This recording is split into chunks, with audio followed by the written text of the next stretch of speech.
sooner than later. Originally, this was an hour-and-a-half talk. My brother and I arrived yesterday, and we got to meet a bunch of the students and the faculty and parents, and we felt very invited and very, it's like coming home. So I really thank you all for that. I'd like to start out by speaking a little bit today about the legacy of Greco-Roman civilizations as they relate to modern education systems of today. No, I'm just kidding. That would suck. When Headmaster Foster and I first spoke about coming to speak to you all today, he mentioned that the other option, I think you said there was a senator that was gonna. Yeah, there was a senator. So I couldn't let that happen to you all. So here I am, for better or for worse. But seriously, as I was thinking about talking to you all, I was thinking back to when I was a student here, and when alumni would return to speak, and often they did, some of them would express that their time at Hoosac was the best time of their lives, or that they never really appreciated their time here as much as they should have. And I actually, when I would hear that, I would think, how could you have enjoyed your time here when right now you're standing up there and you're talking about a past that no longer exists? Pardon me, I've got my little teleprompter here. And you're not taking advantage of this moment. I very much appreciated my time at Hoosac, and I knew I was blessed to be here. And I also knew that a bunch of my fellow students couldn't wait to get the heck out. They were doing the exact same thing as the alumni speaking, except they were chasing a future that did not exist, not a past. Hoosac is more than just a school, though, and I did understand their sentiments, longing for their past. But for me, every year, when I see students, and you might feel the same way, when I see students returning to school, no matter what school that is, I get excited knowing that I don't have to. With that, I would like to say a heartfelt congratulations to the Hoosac School graduating class of 2017. Now, parents, please close your ears. After this, you are no longer obligated to go to school ever again in your lives. Now, parents, you can open your ears again. I'd like to congratulate the Hoosac athletic teams for their incredible year. When we played hockey, I played 2 seasons of hockey here. I think we had 2 subs. Half of the team were leaning on their sticks, couldn't skate.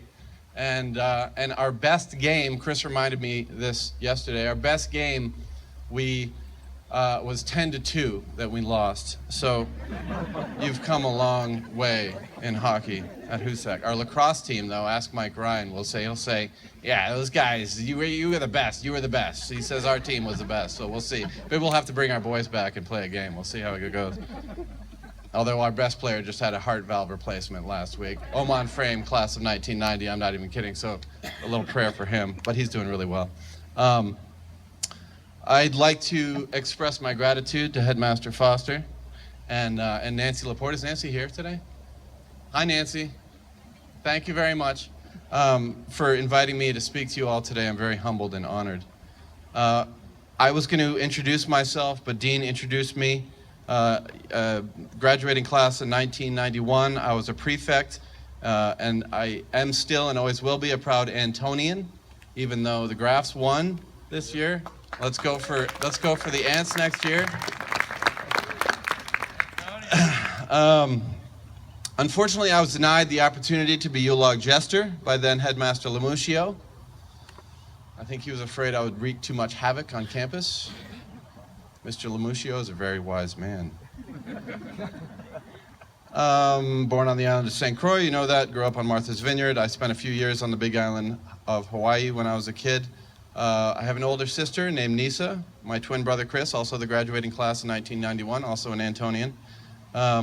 And my parents have been married for 54 years this July. My father's an architect. My mother is a health practitioner. I've lived many places: Miami, Florida, Vail, Colorado, Panama, the Caribbean, several others. I'm dive certified, a pilot, sailor. I've sailed and raced sailboats in many places around the world. And as Dean was saying, on the 15th of this month, I'll be racing from Bermuda to Newport, Rhode Island. I expect you all to follow along and send us fast and positive thoughts. Currently, it's called the Bermuda 1-2 race. We're on a boat called Yankee Girl. And it's a single-handed race to Bermuda, double-handed race back. So yesterday morning, our owner left on the single-handed leg, and he's now in first place. So that's a good thing. These robes are saying that I have a college degree, but I actually do not have a college degree. I only completed 1 year of college at Emerson College in Boston. I felt more stifled than inspired in school, and I know this isn't a great message to send to you all who are about to go off to college, but for me it was, as Dean said, I live a different life. I've lived a different life.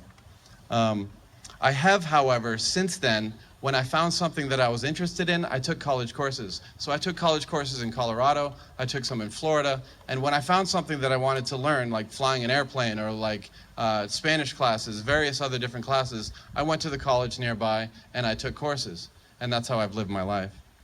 At the age of 21, when I dropped out of college, I became the manager of the largest taxi company on Martha's Vineyard. I had over 30 employees, most of which were much older than myself. And I was running all the taxis, and I was running payroll on Nantucket as well as Martha's Vineyard. So that was a very good education in and of itself. In our mid-20s, my brother and I started a construction company in Vail, Colorado. We built that company up to a multi-million-dollar company. We had all of the trucks and employees and the logos and all the toys and the motorcycles and the airplanes, all that fun stuff.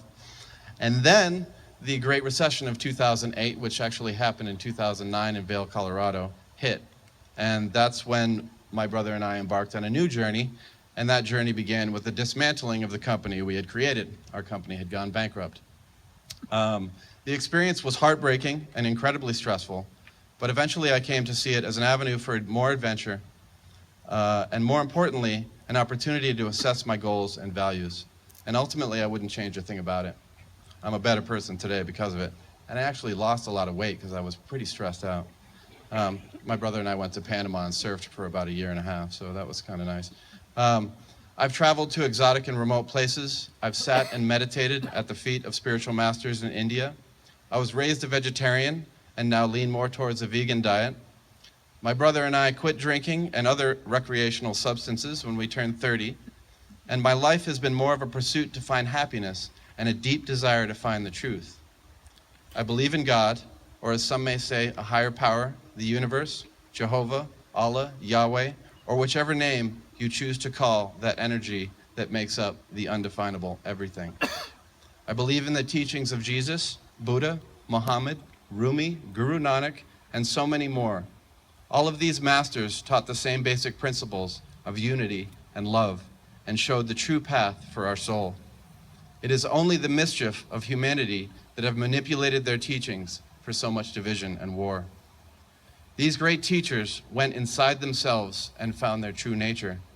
They had faith and they moved through fear and they found their divinity. This divinity also happens to be inside all of the graduating class of 2017. It is your true nature. Ralph Waldo Emerson, in his essay on self-reliance, said, "Trust thyself, let that be your iron string." What he meant by that is to have faith in your true purpose. How do you find that true purpose? You must have patience and persistence. Always ask for guidance and then learn to listen. For me, meditation has always been my best tool for learning to listen. I'm going to skip this story, but it was a story about me singing. It's a story about fear, and a story about me. I made a promise to myself long ago that when fears arose, I would see them and say, "Oh, I got to do this because I know I need to break out of that into my next level of being a person." And so I was in a stadium in Panama City with my brother, and it was a soccer stadium. And there was the announcer standing in the middle of the field was looking for a North American to sing the U.S. national anthem. And he pointed right at me at the second tier and he said, "Why don't you come down and sing the national anthem?" And I was like, "I can't sing, I don't know." And so I eventually went down and I sang the national anthem in front of a stadium of thousands of people. And I can't sing. So so that was one of my breaking through fears. Another one is actually coming and speaking to you all today. So again, I'm breaking through another level. And I also talked to Dean last night about Mr. Foster about skydiving. He's done quite a bit. I don't know if you guys know, but he's done plenty skydives. But there's a video going around of Will Smith doing skydives, jumping from an airplane. And let me skip to it. It's really cool what he says. He's in South Africa with some friends, and they decide to go skydiving. And he spends the whole night scared the night before. And eventually he gets in the airplane, and they go up, and at 14,000 feet, they shove him out of the airplane. And he says, in 1 second, it's the most blissful experience of my life. And he's no longer afraid. And he realizes that the point of maximum danger is the point of minimum fear. Now that's true with physical things as well as sort of things that, like standing up in front of an audience, that are sort of more egoic, I think, than anything else. So breaking through fear is growth. And it's like a little bubble around us. And every time we break through a small fear bubble, there's a larger one. And we're growing and we're growing and we're expanding and we're gaining life experience and stories and so much more. Now, to wrap this up, and it's a bit longer, but I'll try and abbreviate it as well. But I'd like to talk about what I am experiencing, and that is an evolution of consciousness that is happening today. And it's an evolution that's in great need of fearless, creative, and free-thinking young people. Never mind politics, the news, sports, or secret societies. We are now entering into the golden age.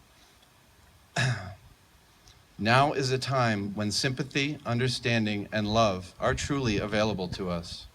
I believe we are seeing a convergence of spirituality and science. And I'm not talking about religion and science. I'm talking about spirituality and science. But mind you, there's a lot of spirituality in religion and a lot of faith in science. In quantum mechanics, there is a phenomenon called quantum entanglement. In the experiments, scientists take two entangled particles and they separate those particles. Let's say we have one here spinning, and we take the other one to the other side of the world where it too is spinning. Over there, we have someone spin their particle the opposite direction. At that exact same moment, faster than the speed of light, the particle here will spin the opposite direction. Albert Einstein called this phenomenon spooky action at a distance. This is science witnessing spirituality in action. You cannot affect one particle of matter without there being consequential ripple effects. We are made up of energetic particles, and we are energetically connected to every living being and every non-living piece of matter. When we affect change in ourselves, like the spinning particle, we affect change in the world around us. So now when you hear this overquoted quote from Mahatma Gandhi, "Be the change you wish to see in this world," you can think about this.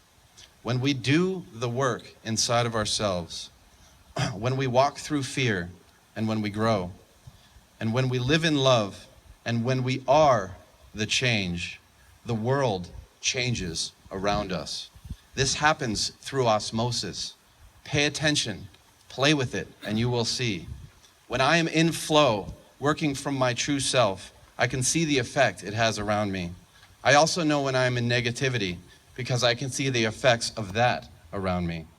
Experiment with the creative potential you have in the world around you. It is real and it is glorious. This potential is most easily accessed from a sober mind and body. And I know that's probably not the case for many today, but the great master Kirpal Singh used to say, "Spirituality is a science, not just a faith. We all must envision and create a better world. Develop that vision from within."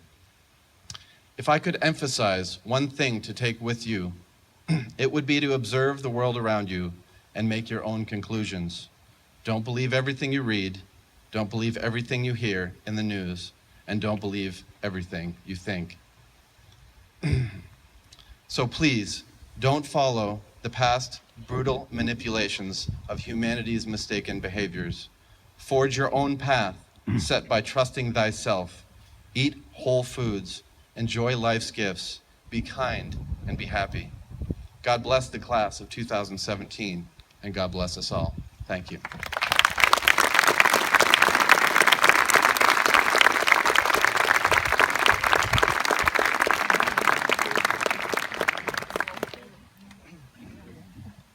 We'll now begin the awarding of prizes. And I'd like, that was the best commencement speech I've heard in 23 years. Congratulations, great job. We now have the awarding of prizes.